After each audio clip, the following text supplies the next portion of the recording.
నమస్తే, welcome to Leo. మనతో ఉన్నారు సీనియర్ జర్నలిస్ట్ భరతరెడ్డి గారు. నమస్తే అండి. నమస్తే.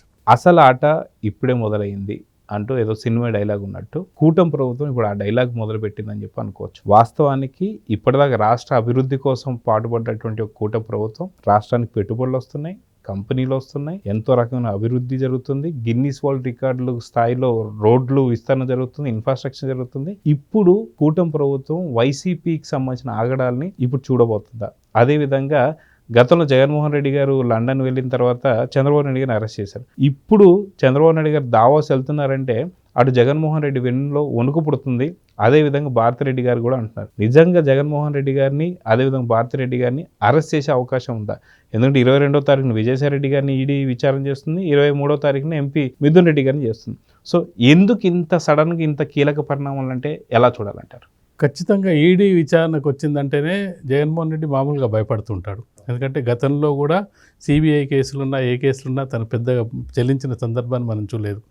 ఈడీ కేసులు ఉన్నందువల్లనే తను గత ఎన్డీఏ ప్రభుత్వంలో ఉన్నప్పుడు తనకు అంటే అడగకుండానే చాలా సందర్భంలో సపోర్ట్ చేయడానికి కారణాలు, వెళ్ళినప్పుడల్లా కేంద్ర ఆర్థిక మంత్రిని కలవడానికి కారణం ఏంటంటే ఈడీ విచారణ. ఈడీలో ఇరుక్కున్నట్టయితే అసలు బయటపడడం చాలా కష్టం అనే దాని మీదనే తను 5 ఏళ్ల కాలం అంటే మోడీ ప్రభుత్వం అడగకపోయినా అన్ని సందర్భాల్లో అన్ని బిల్లులకు మద్దతు ఇవ్వడం జరిగింది, అంటగావడం జరిగింది.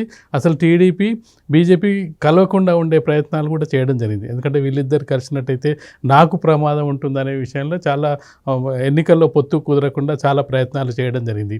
అయితే ఇప్పుడు ఈడీ విచారణకు సంబంధించి సిట్టు ఏదైతే రాష్ట్ర ప్రభుత్వం ఏర్పాటు చేసిందో సిట్టుకు సంబంధించి పూర్తిగా అరెస్ట్ చేయడం జరిగింది, ఎఫ్ఐఆర్ నమోదు చేయడం జరిగింది. లిక్కర్ స్కామ్కి సంబంధించి ఇన్వాల్వ్ అయిన వాళ్ళందరి మీద ఛార్జ్ షీట్ నమోదు చేయడం జరిగింది. అందులో కొంతమంది అరెస్ట్ చేయడం జరిగింది, కొంతమంది బెయిల్లో రావడం జరిగింది. మొదట లీక్ ఇచ్చింది మనం చూసుకున్నట్టయితే కొంతవరకు అంటే ఈ కేసు ముందు పడడానికి ప్రధానంగా విజయసాయి రెడ్డి కొంత లీక్ తోటి అది మరింత ముందుకు వెళ్ళడం జరిగింది. అసలు రాజకాశ్ రెడ్డి పేరు ఎవరికి తెలియని పేరును ప్రస్తావించడం జరిగింది. తన ద్వారానే తర్వాత మిథున్ రెడ్డి వీళ్ళందరూ కూడా బయటికి రావడం జరిగింది. తర్వాత చెవిరెడ్డి భాస్కర్ రెడ్డి వీళ్ళందరిది కూడా ఒక్కొక్కటిగా రావడం జరిగింది. అసలు మనీ ఎక్కడి నుంచి ఎక్కడ వచ్చింది? ఇప్పుడు ఈడీ విచారణ ఏం చేస్తుంది? మిథున్ రెడ్డి 22 నాడు విజయసాయి రెడ్డికి నోటీసులు ఇచ్చిన ఈడీ 23 నాడు అంటే ఒకరోజు గ్యాప్, అది చాలా గమనించాల్సిన అవసరం. ఒకరోజు గ్యాపే ఇచ్చి విజయసాయి రెడ్డి ఇచ్చే సమాధానాల ఆధారంగా మిథున్ రెడ్డి మీద ప్రశ్నల వర్షం కురిపించే అవకాశం ఉంది. ఒక 2-3 రోజుల గ్యాప్ ఇచ్చినట్టయితే అది జగన్మోహన్ రెడ్డికి ఫేవర్ అవుతుందా, ఇంకా వైసీపీకి ఫేవర్ అవుతుందా? అది కాకుండా ఉండడానికి తక్కువ గ్యాప్ అంటే ఒకే రోజు గ్యాప్లో విచారించే అవకాశం ఉంది. ఈ విచారణ సందర్భంగా మిథున్ రెడ్డి అసలు అంటే డబ్బులకు సంబంధించిన ట్రాన్సాక్షన్ అంతా కూడా మిథున్ రెడ్డి చేయడం జరిగింది. డబ్బులు తీసుకోవడం, వాటిని రూట్ చేయడం, దాని తర్వాత నెక్స్ట్ లెక్కలు చెప్పడం, జగన్మోహన్ రెడ్డికి అప్పగించడం, ఇవన్నీ కూడా మిథున్ రెడ్డి చేశాడని సిట్టు అతని మీద కేసు నమోదు చేయడం జరిగింది. ఇప్పుడు ఇది జరుగుతున్న క్రమంలోనే ఒక 5-6 నెలల నుంచి మనం చూసుకున్నట్టయితే ఈడీ ఆల్రెడీ ఎంటర్ అయింది. ఈడీ ఎప్పుడు ఎంటర్ అయినా కానీ వాళ్ళు డైరెక్ట్గా విచారణకు పిలిచి అరెస్ట్ చేయరు. ముందుగా వాళ్ళు కావాల్సిన సమాచారాన్ని సేకరిస్తారు. ఇక్కడ సిట్ దర్యాప్తు జరుగుతున్న క్రమంలోనే ఈడీ ఎవరైతే ఈ 40 మంది ఉన్నారో ఈ లిక్కర్ స్కామ్లో ఇన్వాల్వ్ అయిన వాళ్ళందరూ కూడా బ్యాంక్ ట్రాన్సాక్షన్స్, వాళ్ళు ఎవరితో మాట్లాడారు, దీని ద్వారా ఎక్కడ ఇన్వెస్ట్ చేశారు, ఆ ఇన్వెస్ట్ చేసింది ఎక్కడ, ఇవన్నీ ఆల్రెడీ వాళ్ళు సేకరిస్తుంటారు. ఈ సేకరించిన క్రమంలోనే భాగంగా సిట్ ఇచ్చిన ఆధారంగా ఇప్పుడు విజయసాయి రెడ్డిని ఎందుకు పిలిచారనేది ఇక్కడ మనం చాలా ముఖ్యమైన ప్రశ్న. ఎందుకంటే విజయసాయి రెడ్డి అక్కడ సిట్ బృందానికి సహకరించిన తర్వాతనే ఈ అంతా బయటకు రావడం జరిగింది. ఇప్పుడు చాలా కాలం నుంచి విజయసాయి రెడ్డి అసలు లిక్కర్ స్కామ్కి సంబంధించి ఎక్కడ కనిపించలేదు, వినిపించలేదు. అసలు ఆ సిట్ కూడా అతని మీద పెద్దగా మనకి ఇన్ని 6 నెలల నుంచి పేర్లు వచ్చిన విజయసాయి రెడ్డి పేరు ప్రస్తావన A5గా ఉన్న విజయసాయి రెడ్డి ఎక్కడ కూడా ప్రస్తావన లేదు. కానీ ఈడీ సడన్గా ఇచ్చిందంటే ఖచ్చితంగా కూడా ఇది ఎక్కడి వరకు వెళ్తుంది, అది జగన్మోహన్ రెడ్డికి వెళ్తుందా, భారతి రెడ్డికి వెళ్తుందా అనేది మిథున్ రెడ్డి విచారణలో తేలే అవకాశం ఉంది. కాబట్టి ఖచ్చితంగా ఇప్పుడు ఈడీ చాలా కాలం నుంచి అంటే చాలామంది జగన్మోహన్ రెడ్డి బాధితులు కావచ్చు, ఎవరైతే కూటమి ప్రభుత్వానికి అనుకూలంగా ఓటు వేసిన వాళ్ళు, కూటమి ప్రభుత్వం అధికారంలోకి రావాలని కోరుకున్న వాళ్ళందరూ కూడా చంద్రబాబు నాయుడు లేటు చేస్తున్నారనే ఒక విమర్శను కూడా ఎదుర్కొంటున్నారు. అంటే ఇన్ని స్కాములు, నేను ఎలాంటి ఆధారాలు లేకపోయినప్పటికీ చంద్రబాబు నాయుడు గారిని ఈజీగా అరెస్ట్ చేసిన జగన్మోహన్ రెడ్డి ఇన్ని ఆధారాలు ఇంత ఉంది, గతంలో సిబిఐ బెయిల్ మీద తిరుగుతున్నాడు, ఇతన్ని ఇప్పటికి కూడా ఇంకా చూసి చూడనట్టుగా వదిలేస్తున్నారు అనే ఒక ఆరోపణని చంద్రబాబు నాయుడు గారు ఎదుర్కొంటున్నారు. కానీ చంద్రబాబు నాయుడు గారికి ఏంటంటే ఈ చిల్లర రాజకీయాలు, ఈ కేసుల కంటే కూడా ఆ దర్యాప్తు సంస్థలు వాళ్ళ పని వాళ్ళు చేసుకుంటారు. మనం ముందుగా ఈ అభివృద్ధిపై దృష్టి పెట్టాలి. అంటే ఇప్పటికి 11-12 ఏళ్ళు అయింది, రాజధాని నగరం లేదు ఆంధ్రప్రదేశ్కు, దాని మీద పూర్తిగా కాన్సన్ట్రేట్ చేయాలి. రాజధాని నగరం లేకుండా పెట్టుబడులు రావు.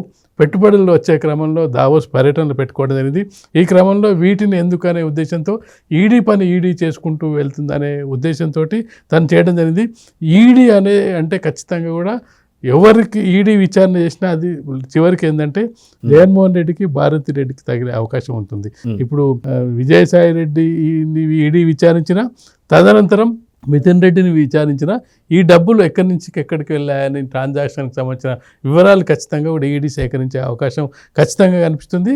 ఈలోపు ఈడీ ఒకవేళ అరెస్ట్ చేయాలనుకుంటే చంద్రబాబు నాయుడు గారు పర్మిషన్ లేదు, రాష్ట్ర ప్రభుత్వం పర్మిషన్ కూడా అవసరం లేదు. ఎందుకంటే వాళ్ళు అరెస్ట్ చేసుకొని విచారించుకునే అవకాశం ఉంటుంది. కాబట్టి ఆ క్రమంలో చంద్రబాబు నాయుడు ఒకవేళ ఇది జగన్మోహన్ రెడ్డి లాగా తప్పించుకునే తప్పించే ప్రయత్నం కూడా చేయడు. ఎందుకంటే నేను లేని సమయంలో అరెస్ట్ చేశారు, నాకేం తెలుసు అని చెప్పి జగన్మోహన్ రెడ్డి ఏదో ప్రజల ముందు మెప్పు పొందే అవకాశం అలాంటిది లేదు. చంద్రబాబు నాయుడు గారు మొదటి నుంచి కూడా ఏం చెప్తున్నారు, దర్యాప్తు సంస్థలు వాళ్ళ పని వాళ్ళు చేసుకుంటూ వెళ్తాయి. ఆ క్రమంలో ఈడీ విచారిస్తే ఈడీ విచారణ ద్వారా అరెస్ట్ అయ్యే అవకాశం ఉంటుంది, అది ఎస్టాబ్లిష్ చేసే అవకాశం ఉంటుంది. కాబట్టి ఖచ్చితంగా ఈడీ ఎంటర్ అయిందంటే ఖచ్చితంగా కూడా గతంలో ఈడీని ఏ విధంగా మేనేజ్ చేస్తూ కొంతకాలం గడిపాడు, కానీ ఇప్పుడు చాలా కాలం గడపడం అయితే జగన్మోహన్ రెడ్డికి అయితే చాలా కష్టమని మనం చెప్పొచ్చు.